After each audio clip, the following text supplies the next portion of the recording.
Welcome, everyone. Good morning, good afternoon, good evening, or good night, depending on your location. Welcome to this EASE EDI webinar. So let's start.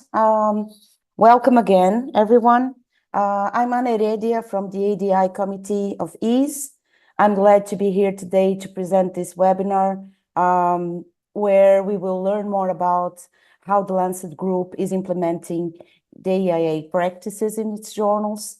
The title of the presentation today is Equity, Diversity and Inclusion in Publishing Initiatives from the Lancet Group. So today we have two speakers. We have Diana Samuel and we have Zoë Mullan. Diana Samuel is the acting deputy editor for the Lancet Digital Health, which publishes important, innovative, and practice-changing research on any topic connected with digital technology in clinical medicine, public health, and global health. She is a member of the Lancet Group for Racial Equity, or GRACE for short, an internal task force which you'll hear more about during the presentation. And she's also a member of EASE EDI Committee. Zoë Mullan is editor-in-chief of the open access journal, The Lancet Global Health and Inclusion, and also the Inclusion and Diversity Lead for the Lancet Group.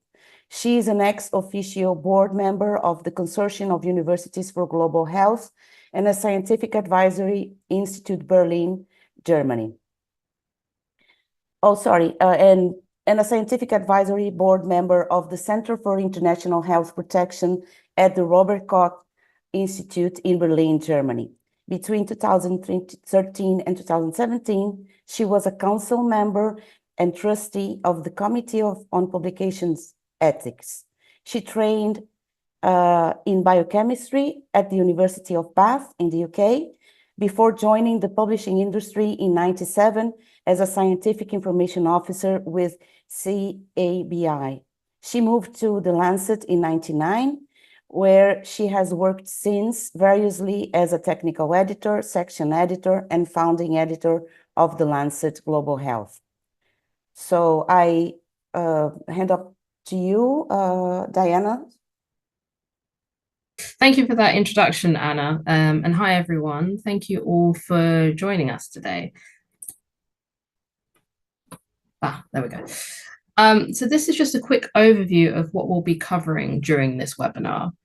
So I'm going to be going over why equity, diversity and inclusion, or EDI for short, is important to publishing and the research community.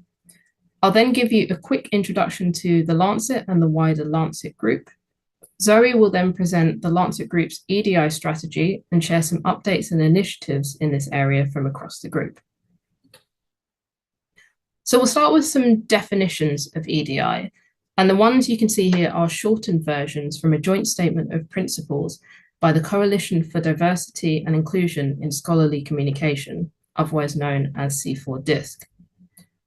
So equity refers to fair treatment for all and ensures that all individuals are provided the resources and support they need to access opportunities available to their peers. Diversity refers to the composition of a group with respect to their demographic backgrounds, their identities, such as their gender, sex, ethnicity, or socioeconomic background, their experiences, beliefs, values, skills, and perspectives. And finally, inclusion is the act of establishing philosophies, policies, practices, and procedures to ensure equitable access to opportunities and resources that support individuals in making meaningful contributions, such as to their organization or to research. It's also important to recognize existing power structures and create opportunities for those who have historically been excluded. So with respect to publishing, although there has been a particularly strong focus on EDI in more recent years, it's not just a hot topic, it's essential for ensuring a healthy organizational culture. And there's a lot of evidence that organizations that prioritize EDI perform better.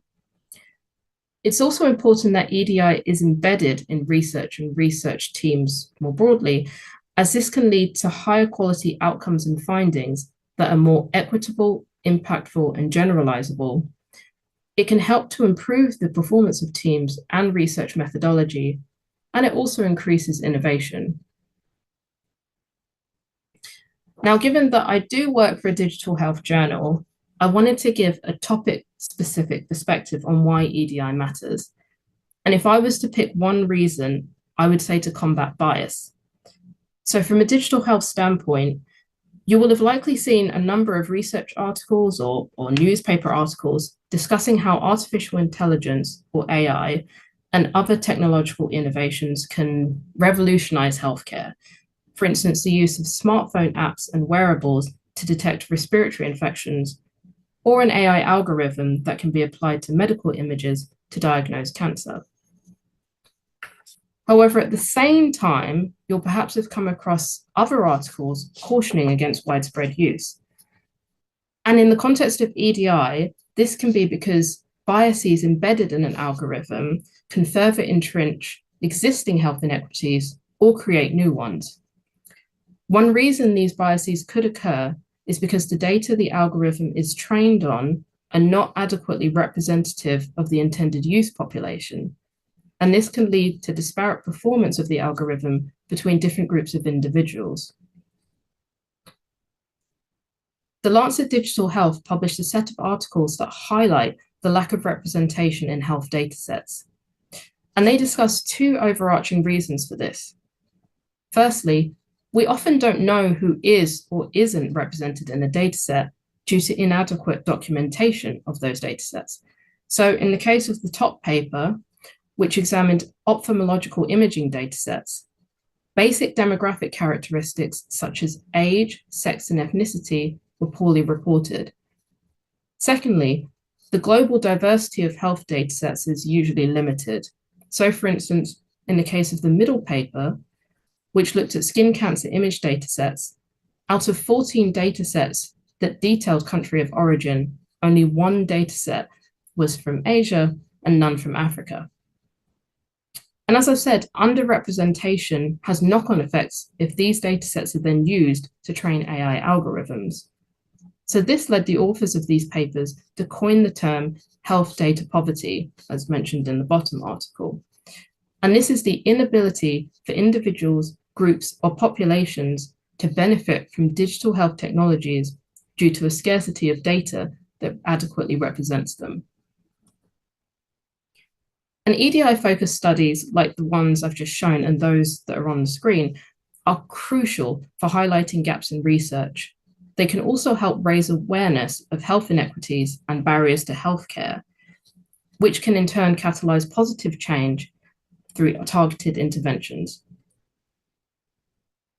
The importance and value of advancing EDI is increasingly recognized in publishing. And it's important that the diverse global communities we live in are reflected in publishing in terms of our authors, our peer reviewers, our editorial boards and workforce, and the type of content we publish. Journals are a key part of the research ecosystem, so it's not just enough to be aware of the issues, they need to be active participants in effecting real change. So that brings me on to the work of the Lancet. So by way of a quick history, the Lancet was founded in 1823 by Thomas Wackley, a young surgeon increasingly concerned with widespread corruption among medical practitioners in London. And last year, the Lancet celebrated its 200-year anniversary, which is quite a feat. Now, that original weekly newspaper has since grown into a group, or family, as we like to say, of 24 medical journals that include specialty topics such as digital health, discovery science, and 4 titles devoted to regional health, with more in development. As shown here, the Lancet is devoted to showcasing the best science for better lives. We do this in a number of ways, such as by considering only high quality and meaningful medical research and bolstering its social impact. But despite this, you could say, noble manifesto, we've also needed to reflect on the Lancet's past and acknowledge not only its colonial roots, but also the fact that it has printed offensive and harmful misinformation. And in view of this, in 2022, the Lancet published a statement to acknowledge these social and political prejudices, apologizing for any offense or harm they cause, taking full responsibility for our content, and committing to its critical analysis to ensure that we learn from these past mistakes. The Lancet Group has also published a series of pledges highlighting our commitment to EDI. The Lancet Group's diversity pledge, which is included in all our commissioning letters or reviewer invitation letters and so forth, it expresses that we value diversity in all of its dimensions and are committed to increasing the representation of women and colleagues from lower income and middle income countries among our contributors. The No All-Male Panel, or MANEL policy, is another example of our commitment to gender equality and states that Lancet Group editors will not serve as panelists at a public conference or event when there are no women on the panel. And for events we ourselves organise or plan, we will strive for gender balance. The Lancet Group also issued an anti-racism pledge in 2020, in which we vowed to educate ourselves and others about racism, support Black and minority ethnic health workers, to use evidence and our values to speak out for Black and minority ethnic communities, pledged our solidarity with the Black Lives Matter movement, and committed to turning that pledge into concrete actions. And now I'll hand over to Zoe. Thanks very much, Diana. Yes, so it's my turn to outline some of these concrete actions that Diana's mentioned there.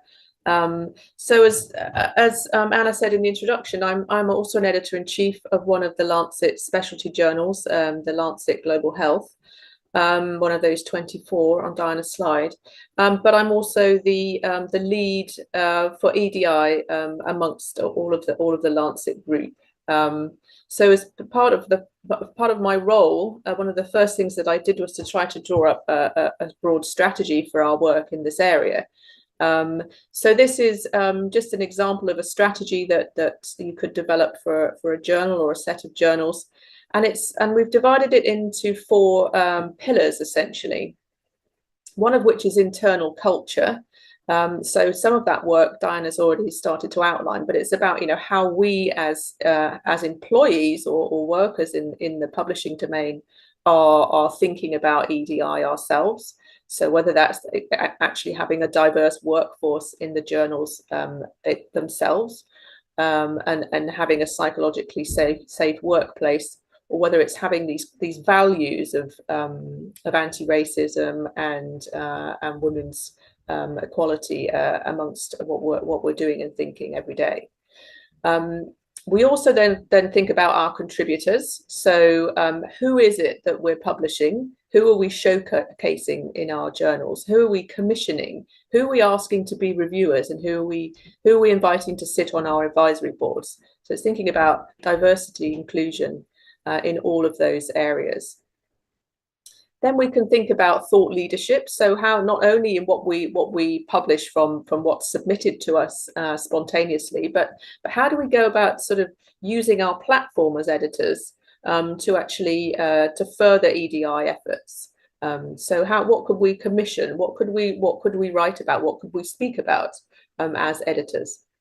And then finally, the content. So we're thinking there about the topics of what we publish, what the topics, and also how accessible those are. So we're also thinking about how our readers are able to actually access the content. This is also an important part of inclusion, particularly. Next slide, please, Diana.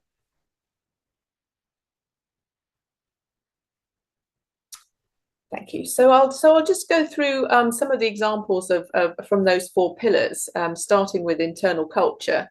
And one of the early things that we did in this space was to actually establish some task forces. So these are made up of employees within the Lancet, volunteer committees, somewhat like the the EDI committee from EASE.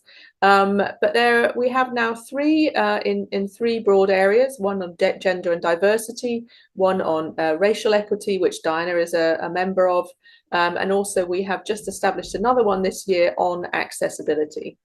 And those task forces are very instrumental in shaping our strategy. So my role is really to sort of to make sure stuff happens, but I draw very strongly on these task forces and their expertise and passion for the topic. And some of the things that they've helped to achieve is publishing special issues, for example, on advancing women in science, medicine, and global health. That was a special issue we published some years ago, and also on racism, xenophobia, and discrimination. So those were some flagship outcomes of having just established these internal workforces. Next one, please. So thinking about contributors, so who is it that we're publishing, who is reviewing for us, etc. And one of the things that we did, which some of you may also have done, is to sign the joint commitment for action on inclusion and diversity in publishing that was brought together by the Royal Society of Chemistry. And along with this group, there was a pledge to develop some kind of reporting mechanism for their various diversity elements of contributors to our journals. So back in September 2022, users of Editorial Manager, which is the submission system that all the Lancet journals use, and in fact all the journals within Elsevier use, were invited to self-report their gender identity, ethnic origins, and race. So every person who was using Editorial Manager, whether as an author or a reviewer, was invited to report this. They didn't have to answer the questions. They could say do not wish to answer the questions, but everybody had to actually check one of the boxes. Next slide, please. And then, as part of our commitment to actually being transparent about who our contributors are, we've pledged to actually publish some of these data. So these data are the proportion of women on Lancet Journal's international advisory boards. These data are available on our website. So we made a pledge to try to reach 50% of women on internal advisory boards. And it was a bit of a shock to find that actually we some of our journals were nowhere near that, and that we hadn't even really thought about it before. So we made a conscious effort to try and improve that. And as you can see from these data, I think nearly every Lancet journal now has at least 50% women. Some journals have managed to do substantially better than that in terms of their representation of women on international advisory boards. Next, please. This is gender of authors and peer reviewers. So this is data directly from Editorial Manager as part of that project that I mentioned. This is a bit less easy to have control of. The advisory board obviously is entirely within the editor's control. We can choose who we invite. Much of what comes in terms of authorship to Editorial Manager is obviously spontaneously submitted, so editors have limited control over that. More so obviously with the peer reviewers. But here we have an average of 36% women amongst authors and peer reviewers combined. But the range between journals is quite wide. So as Diana said, we have 24 journals. So some journals have managed to almost get to 50% women in terms of authors and reviewers on their journals. Next one, please.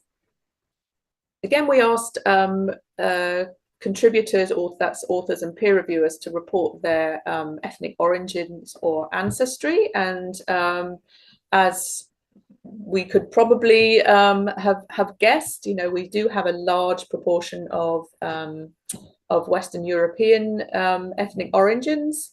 We also have a large proportion from East and Central Asia. And less so from all the rest of the regions. But again, the range between journals is quite wide. And as Diana mentioned, of course, we have regional journals now. So those journals will have naturally quite different ethnic origin makeup in their authorship and reviewers. Next one, please. The next one is race. So similarly, again, quite a dominance of white people on our authorship and peer reviewers, but also a substantial number of Asian and Pacific Islander people, with very broad ranges. So what we do with these data yet, we're not absolutely sure. We know we haven't set any targets for what kind of makeup we want to achieve, but this is just like a first step essentially in being transparent and demonstrating our thought about these issues. Next one, please. So then going further in terms of thought leadership, as I mentioned, we had thought consciously about having 50% of our international advisory boards as women. We've also made a commitment to invite 50% female reviewers when we for all the papers we review, and at least one reviewer from the country or region in which the research was done. So this is something that's needs extra time and effort for editors to do, but it's, I think, something that we think is definitely worth it. And we hold each other to account in examining how we're doing with these kind of pledges. In terms of accessibility, my journal is an open access journal, but so anyone is free to read the paper. There aren't any barriers in terms of cost. But of course, we all know that English is somewhat lingua franca. All of our content is published in English. And so accessibility in terms of language could be a barrier. So we have, some of us, Lancet Global Health particularly, encourage authors to submit translations of their article abstract into a language or languages relevant to the target audience. That could be any language, in fact. So we ask the authors to do the translation. This just simplifies it, but it does mean that again, it's offering an option to be a little bit more accessible in what we publish. We have just published some new guidance for authors on reporting on race and ethnicity. So this was instigated again by our Group for Racial Equity internally, and is giving authors some guidance on how to increase transparency and take a human rights approach when they're reporting in their methods about race and ethnicity and interpreting those data. Some of the journals have also asked authors to provide information on whether and how people with lived experience were involved in or led the research. So, for example, the Lancet Psychiatry has taken a strong lead in this area, Lancet Rheumatology, Lancet Child and Adolescent Health also, because we believe that having people who have mental health conditions, particularly, can and should be involved in asking the research questions about their health conditions, and actually, being part of the research process. So that's all, all about the inclusion component of EDI. Equally, we publish in the Lancet Global Health a lot of work done in low and middle income countries, and in the past, there's been a tendency for very northern dominated research partnerships to take place. Particularly, we used to see papers that were done in a low middle income country. Principally, the work was designed and led by researchers in Europe and North America largely. They would, fly into a research environment in a low middle income country, do the research study, write the paper, and then put all their names on it and not really acknowledge anybody who was involved from the country itself. So we're very much trying to move away from that now, and we're asking authors to actively document how the partnerships were made equitable between the northern researchers and those from the global south. And because we're open access, that means that you have to pay to publish as a researcher in our journals. But we have waiver policies from people from low middle income countries to enable, again, sort of participation for as many people as feasible from all parts of the world. Next slide, please. We've also gone a little bit further. It's really sort of, you know, the world's your oyster when you're coming up with some of these ideas for EDI. They can be large or small. So, for example, the Lancet Child and Adolescent Health had a project to partner with charities and non-profit organisations to produce cover artworks by children and adolescents who were in hospital. So this is an example of a picture, I think, from one of those children from Nigeria, I think, and I think it was a lovely project. Again, it was about humanizing and trying to involve the very people that the journal is you know, writes and does research about. We've also run, some of our journals have run conferences specifically in the EDI space. So Lancet Rheumatology ran a conference on sex and gender in rheumatology. So you can actually take the lead in sort of driving some of the conversations in these areas. Lancet Psychiatry, again, has been very, very innovative in these areas. They've appointed an editorial development board to allow early career stage professionals from low middle income countries to improve their knowledge of and engagement in psychiatry research. So I think they are paired with a mentor on the Lancet Psychiatry's formal advisory board in a sort of mentorship way. So this is bringing up professionals from these low middle income countries who perhaps don't have a strong mentorship element in their learning in their own countries. Again, the Lancet Psychiatry has established a panel of reviewers with lived experience related to mental health. So not only should people who have lived experience be involved in the research question, they should also be involved in potentially reviewing the studies that come out of it. And the Lancet Psychiatry similarly has appointed a youth advisory panel. So this is a panel of young people who suggest and provide and feedback on the content that the Lancet Child and Adolescent Health publishes. They take part in podcasts and they've co-chaired webinars in the past. So very strong inclusion component from these journals. Next slide, please. Just thinking about some of the content, you know, this is we have put together a dedicated webpage which showcases all the work that we've published on equity, diversity, and inclusion. We ask editors to volunteer items that are relevant to this space, and we once a month will update this page with all the relevant content on it. Next one, please. And I've just illustrated a few things here from some of the other journals. We'll circulate the slides, I think, afterwards, so you can visit some of these as examples. But you know, lots of the journals have published commissioned content, so that this has been you know, kind of proactively requested at the by the editors of specialists in these areas. So on all different areas of EDI, from racial inequality to disabilities, to transgender health, to migrant health.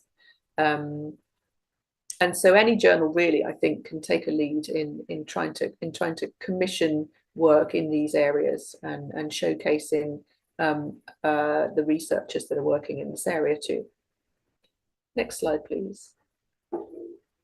So and additionally, there are things you can do in terms of content. So the Lancet journals recently became a signatory to the People First Charter. This is trying to promote person-first language in HIV and sexual health. So that's, you know, where we're talking about people living with HIV, not HIV patients. So putting the person first We, and I'm sure lots of you, and I know people within EASE have been involved in this, have adopted the Sex and Gender Equity in Research, or SAGER guidelines for reporting sex and gender. We have developed some internal guidelines on respectful and inclusive visual media, because we publish lots of photographs, particularly in health journals, and it's important to think about the visual content that we publish as well as the text of what we're publishing. And then in our marketing and communications channels, we've also started to think quite deeply about accessibility as a design principle. So using sign language for videos, ensuring all of our infographic text is legible and can be read comfortably. Trying to avoid communicating meaning using colour alone, so that people with visual impairment or colour vision impairment can better access them, and then providing text descriptions of all visual content, again for people with visual impairments. So lots and lots of angles you can take to actually attack some of these areas of EDI, which of course are very broad. Next slide, please. So the next things that we're working on are embedding some inclusive hiring principles. So this goes across all of our journals.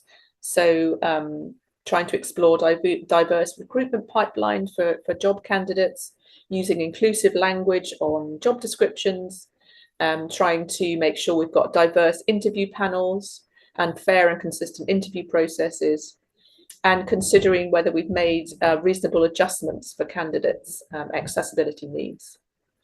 We're also collaborating with the Medical Science, Sex and Gender Equity, or MESSAGE project, which aims to improve the integration of sex and gender considerations across data collection, analysis and reporting. And this is mostly in the UK, but I think it's a really, really interesting project. And I think Lan Smith's online. She's leading that on our behalf. So thanks for doing that, Lan. Next slide, please. Yeah, so this is really the end of the slides, and I hope we can have a discussion now. This is where I think is the most interesting part of this kind of talk. But as Diana outlined in her section, advancing EDI can lead to better health for all, and journals actually have a vital role in advancing this. We can actually do quite a lot. We have a platform, and we should use it in a responsible way. So we've pledged to hold ourselves accountable, reflecting on our past mistakes, as Diana mentioned, and striving to meet the commitments that we've made public. But it's very much a journey, not a destination. Every journal can do something, no matter the size of the journal, and we're all basically getting there. No one's ever going to be perfect, but it's really, really important to make the efforts and to be transparent about what you're doing. And with that, I'll close. Thank you very much for your attention. Really interested to see your reflections and ideas potentially. Thanks. Thank you so much, Zoe. Thank you so much, Diana, for this inspiring presentation that gives a lot of ideas, a lot of paths that other editors and other journals can implement in their journals and their publications, independently of the size of the journal, because there are some more complex things to implement, but there is always a start that needs to be first step that needs to be taken. So thank you so much. It's nice to see in how many different fronts this can be implemented in a journal. Thank you so much. So we have some time for some questions. I hope you are inspired as well, and take the opportunity to ask Diana and Zoe. So please go ahead, don't be shy. I'm impressed at how many people are dialing in from the South Asia and Southeast Asia region. It must be very late for you there. So I really appreciate your coming along, listening to us. Yeah, there's people from everywhere. So it's very nice. So Anna, you have one question in the Q&A and you have a couple in the chat. Okay, So let me get the chat. Should we be, sorry, oops, I can't see it. Can you read them, Mary, to me, please? Because. Yep. Thank you. Let's do this one from Carol first. So Carol asks, how do you identify imposers who may exist within disparate groups but give a false impression that they want to improve representation? Here, the perpetrator's goal is to internationally undermine the scholarly information and publishing environment. In your experience, has this happened before? And if so, what was done in these cases? Sorry, imposters. Sorry, Carol. How do you identify imposters? She had done a typo, so I wasn't quite sure what she was doing. Yeah. How do you identify imposters who may exist within disparate groups but give a false impression that they want to improve representation?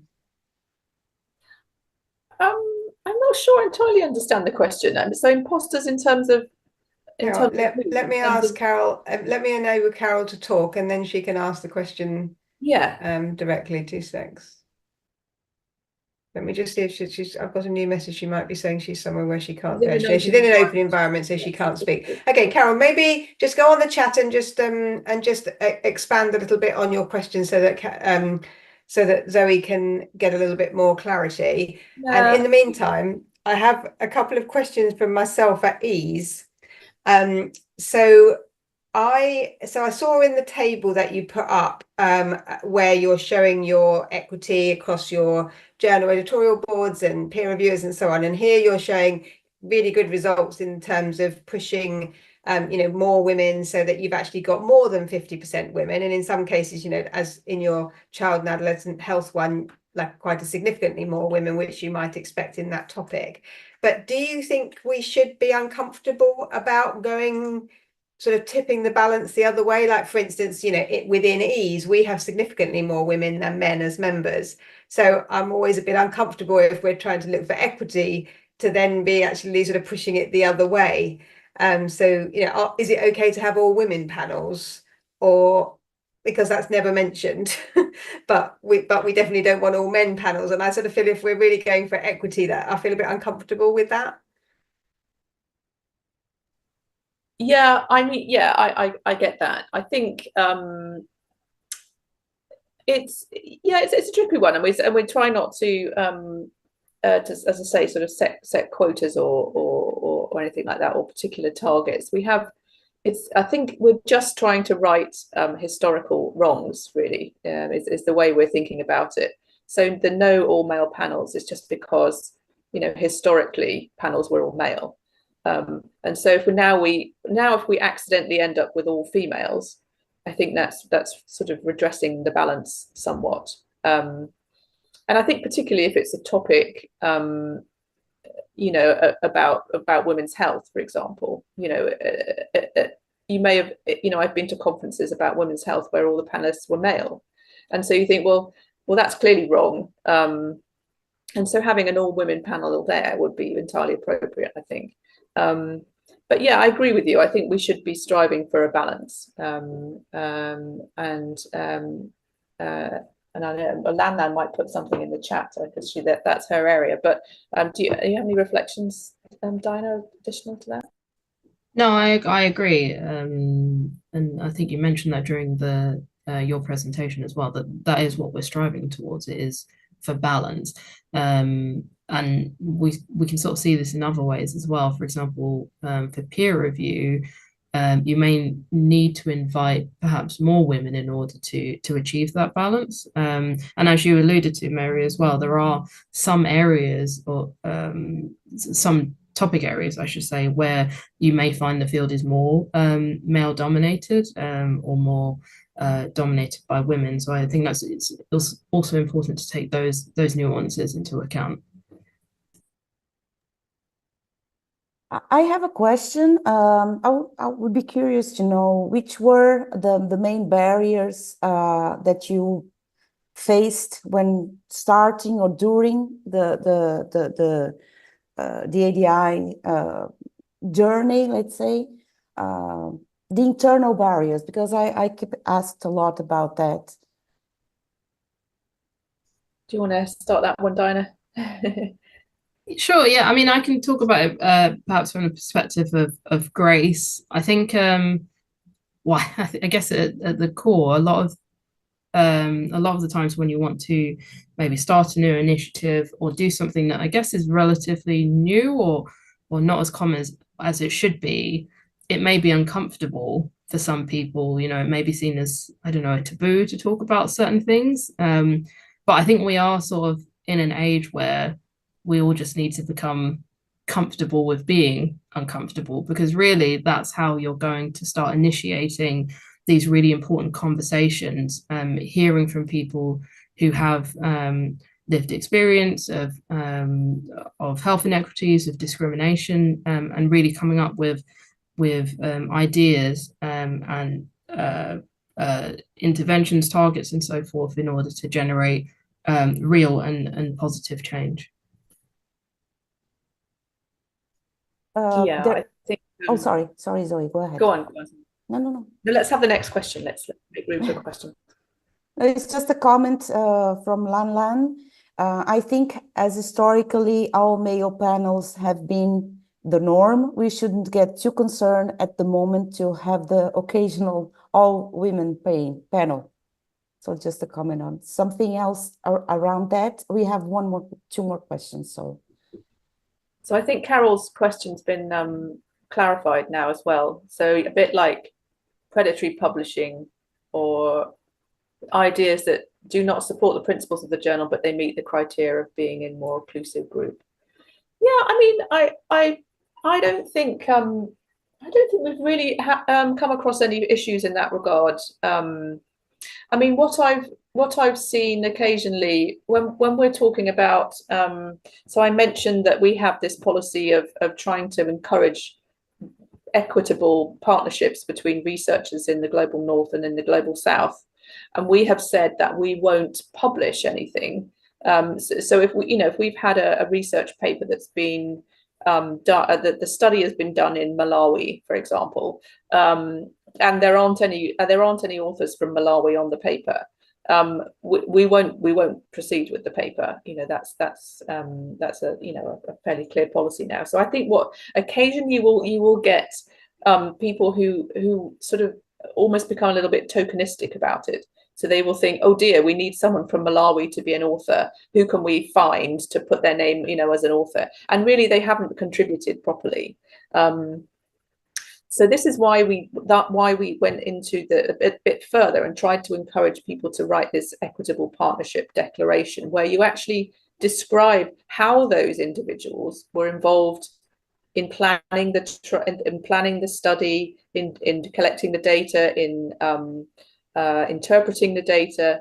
So we're trying to prompt them to actually, properly be involved in the study and not just be a token added. So I would say that would be one thing where we've had to sort of push a little bit harder to make people use a properly intentional inclusive principles rather than sort of tokenistic ones, I would say. Thank you. We have another question from Arun.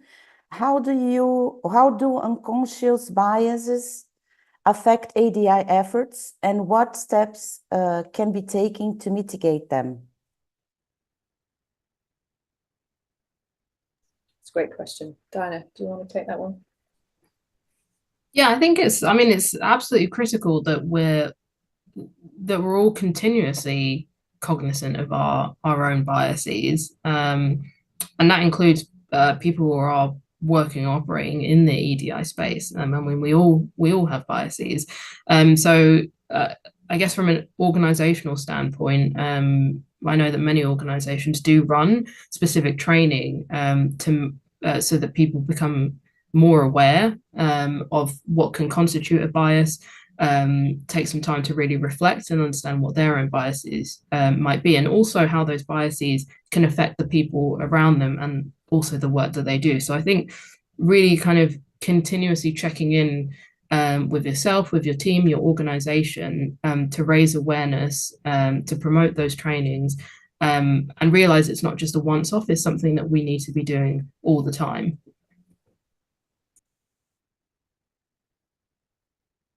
Thank you. Another question from Elena. Your thoughts about equity in regional journals?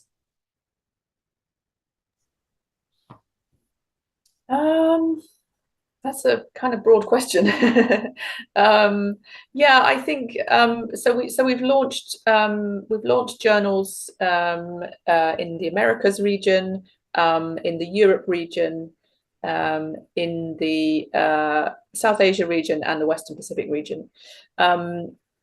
And I think so when we're thinking about, I think, are you thinking about the sort of maybe ethnic and racial diversity of in regional journals, and how we can sort of encourage that whilst acknowledging the fact that they're regionally specific. I mean, one of the things that I think the Americas Journal has done particularly, and Western Pacific to an extent, is to make sure that that they are including Indigenous people in their work, because these regions particularly have a very strong Indigenous population, and so those are particularly focused, I think, for those types of journals. But maybe that wasn't the focus of the question. So please feel free to clarify if I didn't get that right. Elena, if you would like to unmute your mic, you would be able to speak.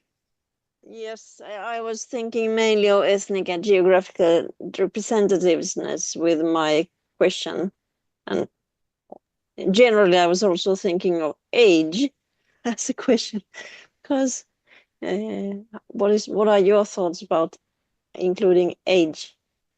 Yeah, I mean, that's another really important element of diversity, and I think when we're thinking about international advisory boards, so I know that these regional journals, when they're trying to construct their international advisory boards, they're thinking about all these things. So they are making sure that there are a range of ethnicities within the region, different castes, different Indigenous statuses, but also career stage. So I think traditionally, at the Lancet, we've seen a lot of late career stage representation on boards, and so we're now trying to think, not that they should suddenly all become young, but again, there should be a balance. That there should, whilst we have a contingent of the sort of wisdom of older generations, we also have the sort of dynamism of the new generations coming through. So definitely age has been a consideration as well, particularly on advisory boards, I think. Thank you, Zoe. Another question: did you get any pushback when you were collecting data to be able to monitor EDI progress? We have found a lot of people. It's a question from Mary from EASE. We have found a lot of people are reluctant to give age, sex, race, ethnicity data. I think we need to raise more awareness of why it's needed, but it is often quite sensitive. Yeah, well, maybe I'll start. I think, yes, there was definitely some. I think, again, a minority, but sometimes they can be a vocal minority. Sort of, we would get comments like, "Oh, I thought you assessed manuscripts on their quality, not what their, whether there were, women and gay people on the authorship or something, and so it was kind of wisecracking sort of comments like that." And and we would get people who would, just make up their ethnicities just because they didn't want to participate, and so but I think that was a minority, and you can see how many people, the proportion of people who preferred not to disclose, and that was, I mean, relatively low. I think for race, it was the highest proportion out of all the different diversity dimensions, and that was around 13%. So around 13% preferred not to disclose, which is fine. But I agree with Mary that we do need to do a little bit more awareness raising about why this is important. And to stress that, you know, the data aren't at all related to, so none of the data we collect are visible to the editors that are looking at the manuscripts. And perhaps that's what people are concerned about, that we are going to be looking at the, you know, the diversity elements of a manuscript over and above the quality of the paper. So perhaps there's some work needed on just reassuring people that actually the data are being collected for transparency and baseline, setting of baseline kind of levels of data collection, if we, you know, to monitor how we go forward. You have anything to add, Diana? Yeah, I was just going to say, yeah, I really think transparency, transparent communication is absolutely key here. So just in terms of the question, Mary, yeah, absolutely making sure that people understand why the data are being collected and what we intend to do with it, because as you rightly say, it is sensitive information. And I think also an example I can think of in terms of pushback is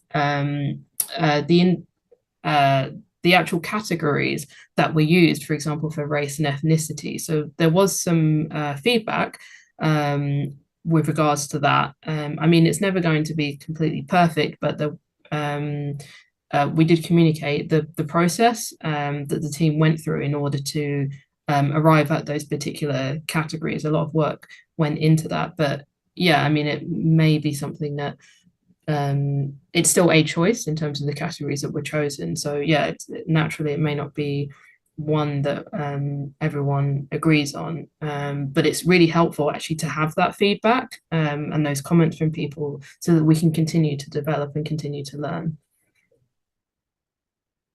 There is a comment from Carol. This may be different from publishing, but sometimes publishing contractors collect data to comply with funding aspects. However, after funding is distributed, the lack of diversity continues. That's disappointing to hear. I don't really know about that, but yeah, we should be thinking about how we can tackle that, I think. Any other questions? Yeah, we have to remain. It's already better than before, to be honest. I don't like either this categorization, but on the other hand, we have to have a baseline. I don't identify precisely to one of the categories, and I have a more a globalized world. This will be even more complicated. So hopefully we'll get to a moment where we won't need to do this anymore. But at the moment, I think that it's quite important to measure improvement. Any other questions? We have a few minutes more. So if there are no other questions, I assume that it was very clear and very helpful. So thank you so much, Diana and Zoe, for this inspiring presentation. I hope that people leave with ideas and tips on how to things they can do in their journals. So thank you again, everyone, for being here from everywhere, all around the world. People from South America. I was happy to see people from Brazil, from Colombia. So we hope the webinar was useful and that it will inspire you.